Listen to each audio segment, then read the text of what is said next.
Ainsi, nous devons constater qu'en cas d'explosion du panache sibérien, il y aura 3 rayons mortels. Le premier rayon, la caldeira, avec un rayon de 150 km. Son centre sera situé approximativement dans la partie nord-ouest du plateau de Putorana. Ce rayon inclut les villes de Norilsk, Dudinka et Talnak, dans la région du kraï de Krasnoïarsk. Tous ceux qui se trouveront dans ce rayon périront instantanément dans les premières secondes de l'explosion du panache sibérien. Deuxième rayon, coulée de lave et émission de fractions pyroclastiques lourdes sur environ 1500 km.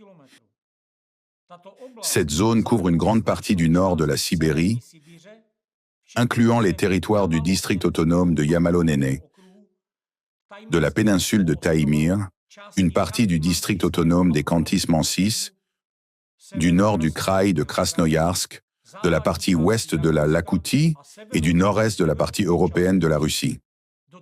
Ce rayon inclut de grandes villes telles que Igarka, Novi Urengoy, Nadim, Salegard, Vorkuta, Naryan-Mar, Mirny, Kogalim, Lessosibirsk, Surgou, Krasnoïarsk, Khanty-Mansisk, Tomsk, Nijnevartovsk.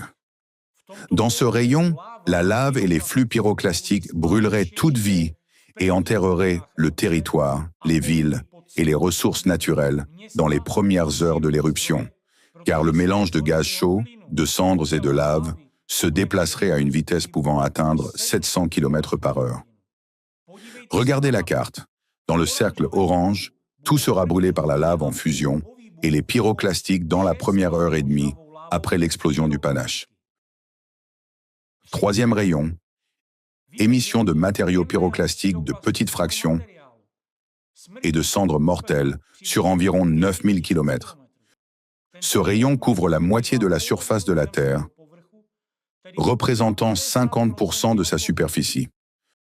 Sans aucun doute, dans les premiers jours suivant l'éruption, les cendres causeront la mort de la population de la Russie, de l'Asie, de l'Europe, de la péninsule arabique, du nord de l'Afrique et de l'Amérique du Nord.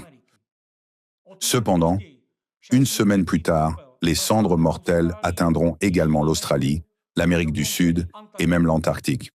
Il est possible que les respirateurs puissent offrir une solution temporaire dans ce cas, mais cela ne tient pas compte des facteurs supplémentaires qu'il est important de mentionner.